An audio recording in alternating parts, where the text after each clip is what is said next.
Hello. नमस्कार साथियों। Riyan learning concept के यूट्यूब चैनल पर आपका हार्दिक स्वागत है। आप सभी कैसे हो? आज हम इस वीडियो में हिगल के टॉपिक को कवर करेंगे। हिगल जो कि एक इम्पोर्टेंट वेस्टर्न पॉलिटिकल थिंकर है, जो एनटीए यूजीसी नेट के सिलेबस में जिसको इंक्लूड किया गया है।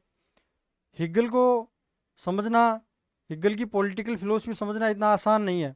पिछले वीडियो में हमने हिगल के एक स्टेटमेंट को समझा था, what is real is rational and what is rational is real.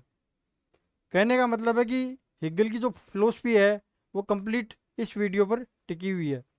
आज हम इस वीडियो में हिगल के लाइफ एंड वर्क और हिगल की जो पॉलिटिकल फिलोसफी है उसके बारे में डिस्कस करेंगे। जैसा कि आपको दिखाई दे रहा है, हिगल के मेजर वर्क कौन कौन से हैं वो मैं आपको बता देता हूँ। हिगल हिगल ने जो इम्पोर्टेंट वर्क लिखे हैं उनमें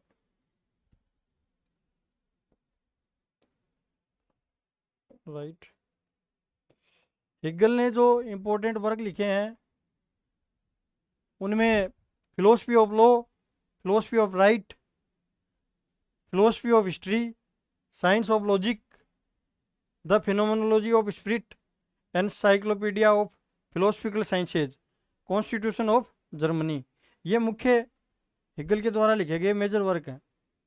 आज के इस वीडियो में हम हिगल के बायोग्राफी के बारे में जानेंगे कि हिगल की जो ब्रीफ बायोग्राफी है उसका जीवन परिचय है और उन्होंने जो मेजर वर्क लिखे हैं वो वर्क कौन कौन से हैं। हिगल एक जर्मन फिलोसफर थे और हिगल का जन्म 1770 में स्टुटगार्ट जर्मनी में हुआ था। लेकिन वो जर्मनी आज के जैसा यूनाइटेड जर्मनी नहीं था, वो छोटे छोटे स्टेट्स में डिवाइडेड जर्मनी था, जिसमें दो बड़े मुख्य जो स्टेट्स थे, एक तो पर्सा था और एक ऑस्ट्रिया थे। हिगल एक जर्मन फिलोसफर थे। हिगल का जन्म 1770 में जो वटनबर्ग है उसके साउथर्न स्टेट में स्टुटगार्ट नामक जगह पर हुआ था। उसके पिताजी, his father was a civil servant. Hegel के पिताजी एक सिविल सर्वेंट थे। हिगल जब 18 वर्ष के हुए तो ग्रेजुएशन करने के लिए हिगल एक मोनेस्ट्री ज्वाइन करते हैं जिसका नाम है थियोलॉजिकल सेमिनरी। यहीं से वो ग्रेजुएशन करते हैं और ग्रेजुएशन करने के बाद हिगल अपने 8 वर्ष स्विट्जरलैंड में बिताते हैं, एक प्राइवेट ट्यूटर की तरह। प्राइवेट ट्यूटर की तरह हिगल 8 वर्ष स्विट्जरलैंड में बिताते हैं। इसके बाद Hegel university of Jena join करते हैं। 1801 में हिगल यूनिवर्सिटी ऑफ जेना को ज्वाइन करते हैं और वहाँ पर एक जो बुक है वो लिखते हैं, phenomenology of spirit. Hegel university of Jena में फेनोमेनोलॉजी ऑफ स्पिरिट नामक बुक लिखते हैं। जब बैटल ऑफ जेना होता है, बैटल ऑफ जेना मैं बता देता हूँ आपको, नेपोलियन और पर्शियन स्टेट्स के मध्य हुआ था बैटल ऑफ जेना, जिसमें नेपोलियन की विजय हुई थी और पर्शियन स्टेट्स की हार हुई थी। हिगल ने वहाँ पर नेपोलियन को देखा और उनके लिए एक फ्रेज का भी प्रयोग किया हिगल ने। वो फ्रेज क्या है? वो फ्रेज है world spirit on horse back. ये बहुत इंपॉर्टेंट फैक्ट है आपके लिए, ये जानना बहुत ज़रूरी है कि हिगल ने world world spirit on horse back जो फ्रेज है वो किसके लिए यूज में ली है।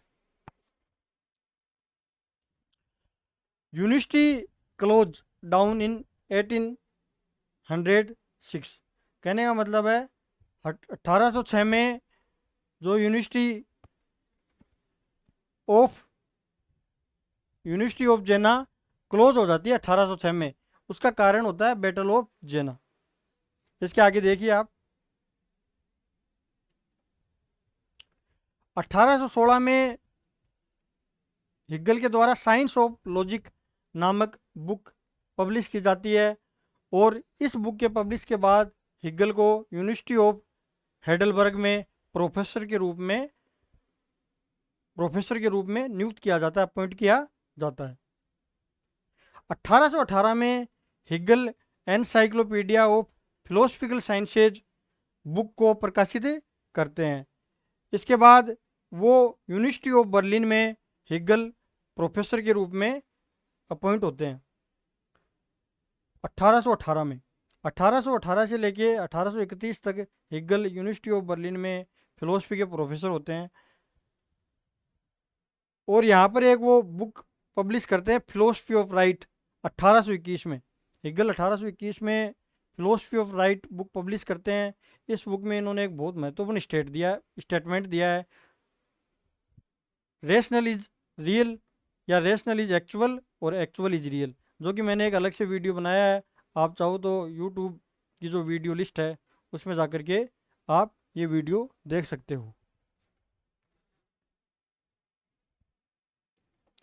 इसके आगे जब वे बर्लिन में थे हिगल, तो हिगल ने कई कई व्याख्यान दिए फिलोसफी ऑफ हिस्ट्री और हिस्ट्री ऑफ फिलोसफी। हिगल अपने स्टूडेंट्स को फिलोसफी ऑफ हिस्ट्री और हिस्ट्री ऑफ फिलोसफी के ऊपर कई व्याख्यान दिए। बाद में इन सभी लेक्चर को नोट्स बना करके कंपाइल कर दिया गया फिलोसफी ऑफ हिस्ट्री के रूप में। उनकी मृत्यु के बाद 1831 में हिगल की मृत्यु होती है। उसके बाद 1837 में ये जितने हिगल ने नोट्स तैयार किए थे, जो लेक्चर नोट्स तैयार किए थे, उनको फिलोसफी ऑफ हिस्ट्री के रूप में तैयार किया गया था। From his lecture notes philosophy of history was published in 1837 1837। इसके बाद Hegel died in 1831 due to cholera epidemic in Berlin. Germany के बर्लिन में हिगल की मृत्यु कोलेरा हैजे से हो जाती है 1831 में। तो इस प्रकार हमने हिगल की जो लाइफ एंड जो वर्क है उसको डिस्कस किया। इसके बाद जो हिगल की जो पॉलिटिकल फिलोसफी है उसको हम डिस्कस करेंगे। हिगल की जो पॉलिटिकल फिलोसफी है उसको समझने के लिए हमें जो हिगल की जो एंटायर फिलोसफी है, होल फिलोसफी है, उसको समझना होगा। उसका हम एक कॉन्टेक्स्ट बिल्ड करेंगे, उसको देखेंगे।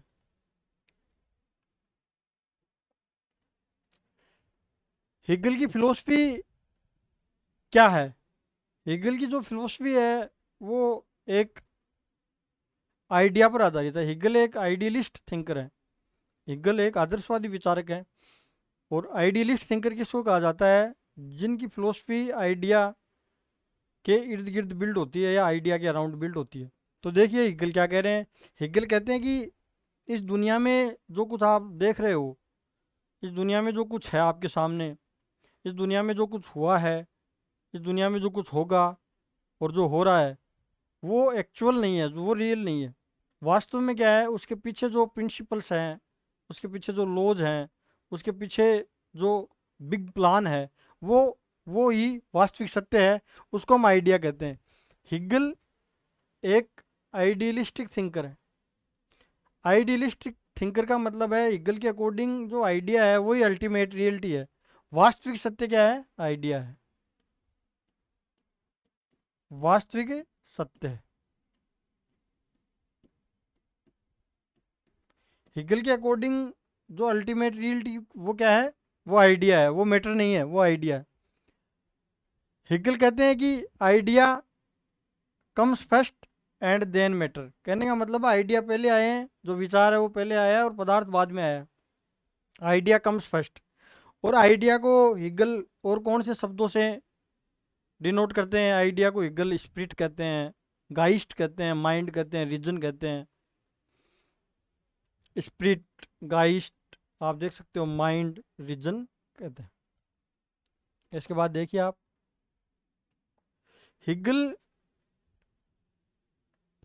की जो फिलोसफी है उसको समझने के लिए हमें हिगल की पॉलिटिकल फिलोसफी समझनी पड़ेगी। हिगल का एक विचार है, हिगल की जो एक कंसेप्ट है, गाइस्ट और आइडिया। वो कंसेप्ट क्या है वो समझिए आप, मेरे साथ जुड़िए। वो कंसेप्ट क्या है देखिए आप। हिगल क्या कहते हैं कि इस दुनिया का जो मूल तत्व है, जो केंद्र तत्व है, वो आइडिया है। क्या है? आइडिया। इसको समझिए। और हिगल आइडिया को क्या क्या नाम पुकारते हैं?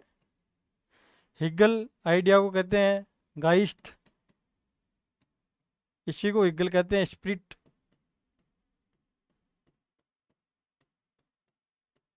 इसी को हिगल कहते हैं reason,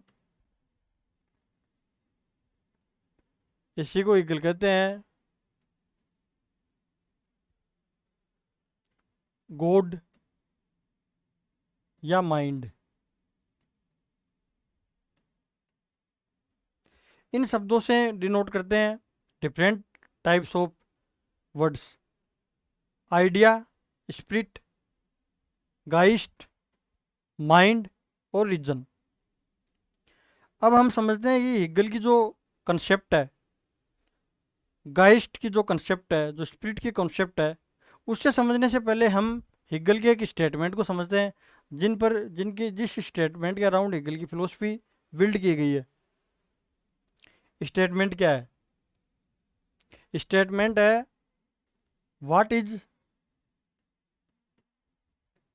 rational is actual, what is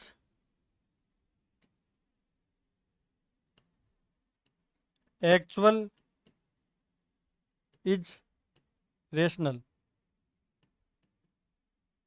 इस स्टेटमेंट का मैंने पूरा वीडियो बनाया है। आप यूट्यूब के वीडियो प्लेलिस्ट में जाकर के आप वीडियो ज़रूर देखें। फिर भी मैं समराइज्ड रूप से इस स्टेटमेंट को क्लियर कर देता हूँ कि क्या स्टेटमेंट है। यहाँ रेशनल से मतलब है आइडिया, और एक्चुअल से मतलब है मटेरियल वर्ल्ड।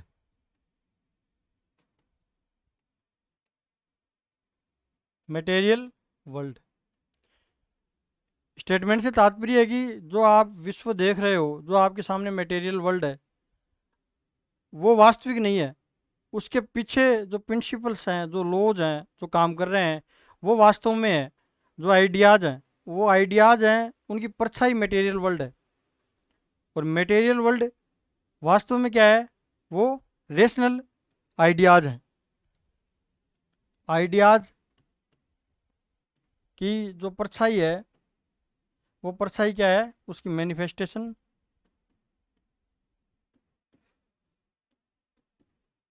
वो क्रिएट वर्ल्ड है। क्रिएट वर्ल्ड कहने का मतलब है जो विश्व हमारे सामने है, जो मटेरियल वर्ल्ड, उसकी परछाई है क्रिएट वर्ल्ड।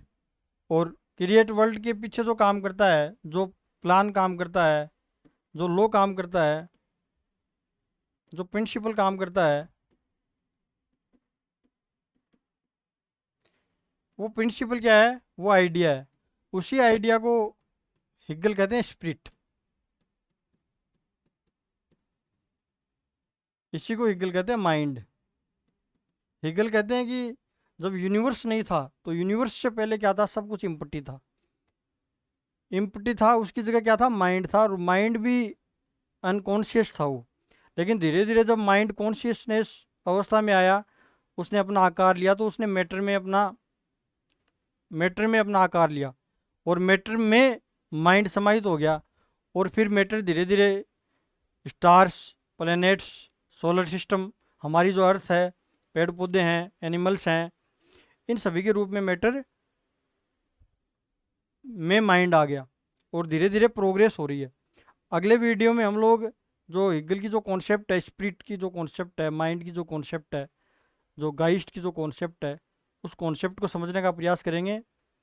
जो भी विद्यार्थी NTA UGC नेट, UPC या assistant professor, first grade lecturer आदि की तैयारी कर रहे हैं, और जो JNU, DU, RU जैसी जो यूनिवर्सिटीज़ हैं, उनके लिए जो इंट्रेंस के लिए तैयारी कर रहे हैं, जो MA की तैयारी कर रहे हैं, वो सभी हमारे YouTube channel Riyan learning concept से जुड़कर अपनी पॉलिटिकल साइंस में कमांड हासिल कर सकते हैं।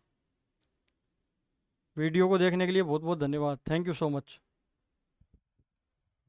स्टॉप कर दे।